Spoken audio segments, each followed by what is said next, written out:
क्योंकि जिसको मां गंगा ने बुलाया था उसने उस मां गंगा को भी नहीं बख्शा। और एक बार फिर, और ये मैं पूरी मुस्तैदी से, पूरे पुरजोर तरीके से, पूरी मजबूती से कहना चाहती हूं कि एक बार फिर हमने भारतीय जनता पार्टी और मोदी सरकार को कांग्रेस ने मजबूर किया कि उन्होंने अपना गलत फैसला वापस लिया और अपनी भूल का सुधार किया। यह बहुत बड़ी बात है कि कांग्रेस ने जिस चीज का विरोध किया था, कांग्रेस ने जिस चीज पर मोदी सरकार का पर्दाफाश किया था, अंततोगत्वा मोदी सरकार को घुटने टेककर वो निर्णय वापस लेना पड़ा। और बात गंगा जल पर 18% जीएसटी की है। रुद्राक्ष की माला पर जीएसटी नहीं है, रुद्राक्ष या तुलसी माला पर जीएसटी नहीं है, पूजा सामग्री में नंबर 1 ये है। उसके बाद यज्ञोपवीत पर, ये आप सब लोग जानते हैं जो पूजा पाठ करते हैं, इस पर जीएसटी नहीं है। बिना ब्रांड के शहद पर जीएसटी नहीं है। आपकी तरफ इसको पता नहीं क्या कहा जाता है, हमारी तरफ इसको कलावा कहा जाता है, रक्षा सूत्र भी कहते हैं, इस पर भी जीएसटी नहीं है। विभूति ज्यादातर साउथ इंडिया में लगाई जाती है, इस पर भी जीएसटी नहीं है।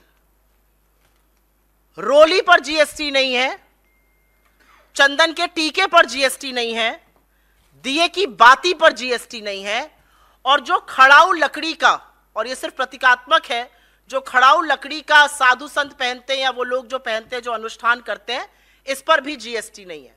बाकी सब चीजों पर जीएसटी इसमें अंकित है, चरणामृत पे जीएसटी नहीं है।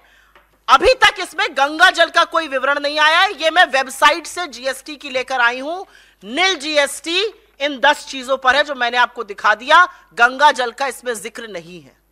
तो ये जो झुट्ठे और महाझुट्ठों की फौज है, इनसे जरूर पूछना चाहिए कि जब हमने आपकी पोल खोली तो आपने बोला गंगा जल पर जीएसटी नहीं लगेगा, नहीं तो इस गंगा जल पर भी आप 18% टैक्स लगा रहे थे। अब आप सोचिए कि जो धर्म के स्वयंभू ठेकेदार हैं वो सबसे ज्यादा धर्म के अनुयायियों को ठगते हैं। क्या है ये गंगा जल? हिंदू धर्म में गर्भधारण से लेकर मृत्यु तक 16 कर्मकांड होते हैं और उस सब में गंगा जल अनिवार्य है। घर की शुद्धि के लिए, आचमन के लिए, चरणामृत में जब तक गंगा जल नहीं पकता वो आप देवी देवताओं को चढ़ा ही नहीं सकते हैं।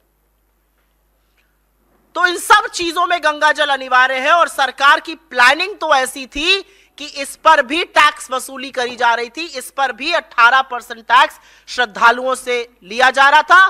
कांग्रेस ने जब इस मामले को उठाया, इनके सच का पर्दाफाश किया, इनका भांडाफोड़ किया, तब जाकर कहीं पर इन्होंने वो टैक्स हटाया।